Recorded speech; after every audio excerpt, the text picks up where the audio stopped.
कहानी है एक अंधेरी रात की। बाहर मूसलाधार बारिश हो रही थी और जंगल के बीच सड़क पर एक चमचमाती कार अचानक रुक गई। कार के भीतर थी अनाया।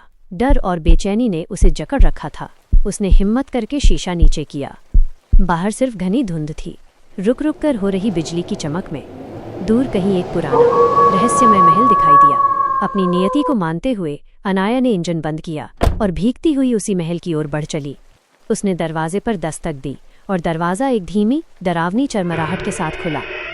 सामने एक बेहद हैंडसम आदमी खड़ा था। सफ़ेद शर्ट बारिश से भीगी हुई थी, की आंखें हल्की लाल चमक रही थीं। उसने कुछ नहीं कहा, बस एक शांत सम्मोहक इशारे से अनाया की तरफ हाथ बढ़ाया। मोमबत्ती की रोशनी में सन्नाटा था। अनाया डर से कांप रही थी, पर उसके पैरों ने कदम आगे बढ़ा दिया। महल के भीतर कैंडल लाइट थी, दोनों आमने सामने। वो बड़ी कोमलता से उसके गीले बालों से बूंदें हटाता है। अब अनाया की नज़रों में वो पहला डर नहीं था, अब बस एक अजीब सा खिंचा। भीगी हुई अनाया कांपती है।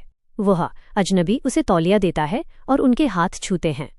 बस एक पल के लिए समय ठहर जाता है। उनकी आंखें मिलती हैं और अनाया का डर धीरे धीरे पिघलकर अजीब आकर्षण में बदल जाता है।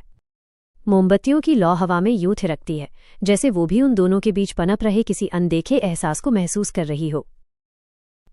उनके बीच एक पल का गहरा सन्नाटा, फिर अनाया की सांसें उसके कंधे से टकराईं। वो उसके बेहद नज़दीक आया और दोनों के बीच एक धीमा गहरा आलिंगन हुआ। ठीक उसी पल बिजली की एक तेज चमक कमरे में आई। दीवार पर उन दोनों के साए एक साथ नजर आए, जैसे दो अलग दुनियाएं आज एक हो रही हों। अनाया ने आंखें बंद कर लीं। उसके चारों ओर एक अजीब शांति छा गई। पुराना डर मिट चुका था, बस उसका एहसास रह गया। अगली सुबह हल्की धूप। अनाया आईने में देखती है। उसके होठों पर अब एक नई गहरी मुस्कान थी और उस मुस्कान में दो छोटे चमकीले फैंग्स, नुकीले दांत चमक रहे थे। पीछे वही वैम्पायर खड़ा था। मुस्कान अब शाश्वत थी और उनका प्यार अब हमेशा हमेशा के लिए अमर